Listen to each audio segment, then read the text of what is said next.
प्राचीन मिस्र एक ऐसी सभ्यता जो 5000 साल पहले विकसित हुई। यहाँ के फराओ सिर्फ राजा नहीं थे, बल्कि इन्हें देवताओं का रूप माना जाता था। उनकी शक्ति और महत्व का अंदाजा आप उनके भव्य मकबरों, पिरामिड्स और ममियाओं से लगा सकते हैं। लेकिन इन फराओं के मकबरे केवल उनके राजसी जीवन का प्रतीक नहीं थे, बल्कि ये उनके रहस्य, खजाने और अमरता की चाह का प्रतीक भी थे। आज हम आपको ले चलेंगे एक ऐसे सफर पर जहां हम जानेंगे फराओं के जीवन के रहस्य, उनके शक्तिशाली मकबरे और वो छिपे हुए खजाने जो अब तक दुनिया के लिए रहस्य बने हुए हैं। फराओं मिस्र के सर्वोच्च शासक थे। उनका जन्म ही राजा के परिवार में होता था और उन्हें जन्म से देवता माना जाता था। उनके हाथों में केवल राज्य की सत्ता नहीं होती थी, बल्कि धर्म और न्याय की जिम्मेदारी भी होती थी। कुछ प्रमुख फराओ।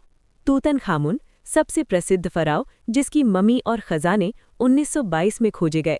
रामसीस द्वितीय, रामसीस द ग्रेट, जिनका शासन 66 साल तक चला और जिन्होंने मिस्र को अपार शक्ति दी। अखेनाटेन, जिसने नए धर्म और कला के क्षेत्र में क्रांति लाई।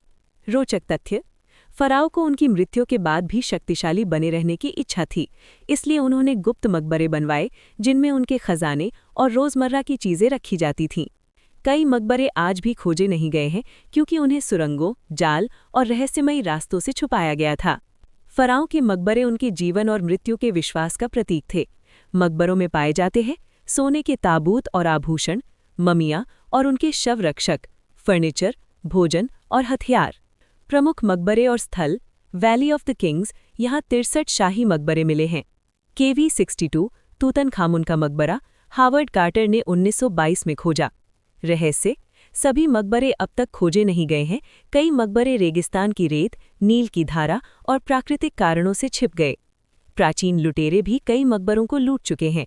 रोचक तथ्य: हर मकबरे की दीवारें, छत और फर्श कहानियां बताते हैं। तस्वीरों और हायरोग्लिफिक्स में फराओं के जीवन, युद्ध और धर्म का रिकॉर्ड मिलता है। छिपे हुए मकबरों की खोज आज भी पुरातत्वविदों के लिए चुनौती है। कैसे खोजते हैं? Ground penetrating radar, GPR, 3D mapping और सैटेलाइट इमेजिंग, लेज़र स्कैनिंग और नॉन इन्वेसिव तकनीकें। पुराने ज़माने में मकबरों को छुपाने के तरीके